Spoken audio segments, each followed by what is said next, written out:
नमस्कार दोस्तों। आज के यूट्यूब चैनल में आप सभी लोगों का स्वागत है। मैं doctor Manmohan Shukla, homeopathy physician.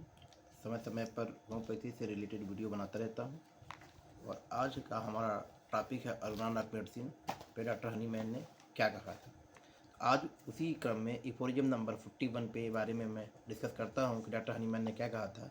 एक से अधिक रोगों की आदर्श चिकित्सा का दुष्परिणाम क्या हो सकता है।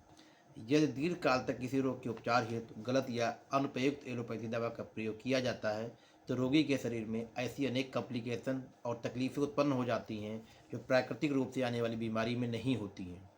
आदर्श लक्षणों वाली औषधियों के प्रयोग से मूल रोग तो नष्ट होता नहीं, परंतु नए नए प्रकार के विकार शरीर में पैदा हो जाते हैं। वे सभी उपसर्ग और लक्षण मूल लक्षणों के से सर्वदा अलग अलग होते हैं। अधिकतम वह मूल रोगों को नष्ट करने के बजाय उनके साथी बन जाते हैं। फल यह होता है कि एक विशेष रोग का उपचार कराने के साथ साथ डॉक्टर की शरण लेने वाला रोगी कई और रोगों का शिकार हो जाता है। इसके साथ ही दोहरी बीमारी भोगने में और रोगी की शक्ति वाइटल फोर्स नष्ट होने लगती है और रोग बहुत कष्ट साध्य और असाध्य रोग हो जाता है। चिकित्सा संबंधी बहुत से ऐसे उदाहरण हैं जिसमें हमारे दावे की पुष्टि होती है, जिसमें अधिक संख्या में ऐसे रोगी होते हैं जो सुजाक की बीमारी से पीड़ित होते हैं। सिफिलिस, बहुधा ईचिंग और सुजाक में एक प्रकार का संबंध रहता है। ऐसे रोगियों को एलोपैथी चिकित्सा द्वारा बार बार मरकरी के मिश्रणों का सेवन कराया जाता है जो रोग को नष्ट करने में समर्थ नहीं होते हैं। इस प्रकार रोग तो ठीक होता नहीं है, बल्कि शरीर में मरकरी का पॉइजन पहुंच जाता है जो धीरे धीरे नई कॉम्प्लिकेशन पैदा कर देता है। ऐसी सभी कॉम्प्लिकेशन असाध्य न होते हुए भी रोगी के लिए कष्टदायक सिद्ध होती है। अदृश्य लक्षणों वाली औषधियाँ शरीर में पहुंचकर नई उलझने और विकार उत्पन्न कर देती हैं, जिनके कारण रोग अधिक कष्टदायक और कभी कभी असाध्य रूप धारण कर लेता है। तो डॉक्टर हनीमैन ने कहते हैं कि much more frequent than the natural disease associating with and complicating one another in the same body are the morbid complication which the inoperative medical treatment, the allopathic method, in to produced by the long continuous employment of unsuitable drugs to the natural disease which it is proportional to cure.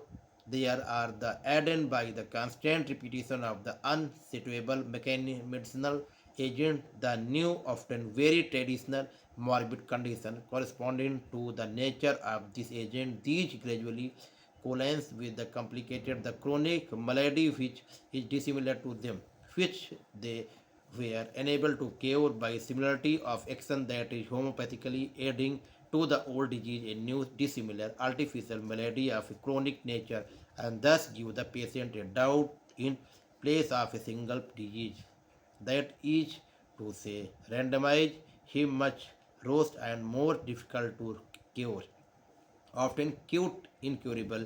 Many of the cases for which advice to ask in medical journal as also the records of other cases in medicine writing arrest the truth of this of a similar character are the frequent case of which the venereal cancerous disease complicated especially with sora or with the dyschardia of condylomatosis gonorrhea is not cured by long continuous or frequently repeated treatment with large dose of unsuitable mercury preparation, but assumed its place in the organism bedside of chronic mercurious affection that has been at the maintained gradually developments and thus alone which it often form a hidden monsters of complicated disease under the general name of masked venereal disease, which when not cured, incurable, can only be transformed into health with the greatest difficulty. ये doctor Hahnemann जी कहते हैं कि एक से अधिक रोगों की आदर्श चिकित्सा का दुष्परिणाम यही होता है। आदर्श लक्षणों वाली औषधियाँ शरीर में पहुंचकर नई उलझने और विकार उत्पन्न कर देती हैं, जिनके कारण रोग अधिक का साधक और कभी कभी असाध्य रूप को धारण कर लेता है। यदि दीर्घकाल तक किसी रोग के उपचार हेतु गलत या अनुपयुक्त एलोपैथी दवा का प्रयोग होता है तो रोगी के शरीर में ऐसी अनेक कॉम्प्लिकेशन, जटिलताएं और तकलीफें उत्पन्न हो जाती हैं प्राकृतिक रूप से आने वाली बीमारियों में नहीं होती है। आदर्श लक्षणों वाली औषधियों के प्रयोग से मूल रोग तो नष्ट होता नहीं है, परंतु नए नए रोग के उपसर्ग या विकार शरीर में पैदा हो जाते हैं। वे सभी उपसर्ग और लक्षण मूल रोग के लक्षणों से सर्वदा अलग अलग होते हैं। अतः अधिकतर मूल रोगों को नष्ट करने के बजाय उनके साथी बन जाते हैं। फल यह होता है कि विशेष रोग का उपचार कराने के लिए डॉक्टर की सलाह लेने वाला रोगी कोई और रोगों का शिकार हो जाता है। इसके साथ ही दोहरी बीमारी, भोग से शरीर की वाइटल फोर्स, शरीर की जो शक्ति होती है, जो रोगों से लड़ने की शक्ति होती है, इम्यूनिटी पावर जो होती है, वो नष्ट होने लगती है और रोग बहुत कष्टदायक हो जाता है या असाध्य हो जाता है, इनक्योरेबल हो जाता है। चिकित्सा संबंधी पत्र पत्रिकाओं में अनेक ऐसे उदाहरण देखने को मिलते हैं जिसमें अधिक संख्या ऐसे रोगियों की होती है जो सुजाक की बीमारी से पीड़ित होते हैं। बहुधा खाज खुजली और सुजाक में एक प्रकार का संबंध रहता है। ऐसे रोगियों को एलोपैथी चिकित्सा द्वारा बार बार पारा के मिश्रणों का सेवन कराया जाता है जो रोग को नष्ट करने में समर्थ नहीं होते। इस प्रकार रोग तो ठीक होता नहीं है, बल्कि शरीर में पारा क्या विष पहुंच जाता है जो धीरे धीरे नई उलझनें पैदा कर देता है। ऐसे सभी उलझनें असाध्य न होते हुए भी रोगी के लिए कष्टदायक सिद्ध होती है। अतः हनीमैन ने कहा, अदृश्य लक्षणों वाली औषधियाँ शरीर में पहुंचकर नई उलझनें और विकार उत्पन्न कर देती है, जिसके कारण रोग अधिक कष्टदायक, स्वाद और कभी कभी असाध्य रूप धारण कर लेता है।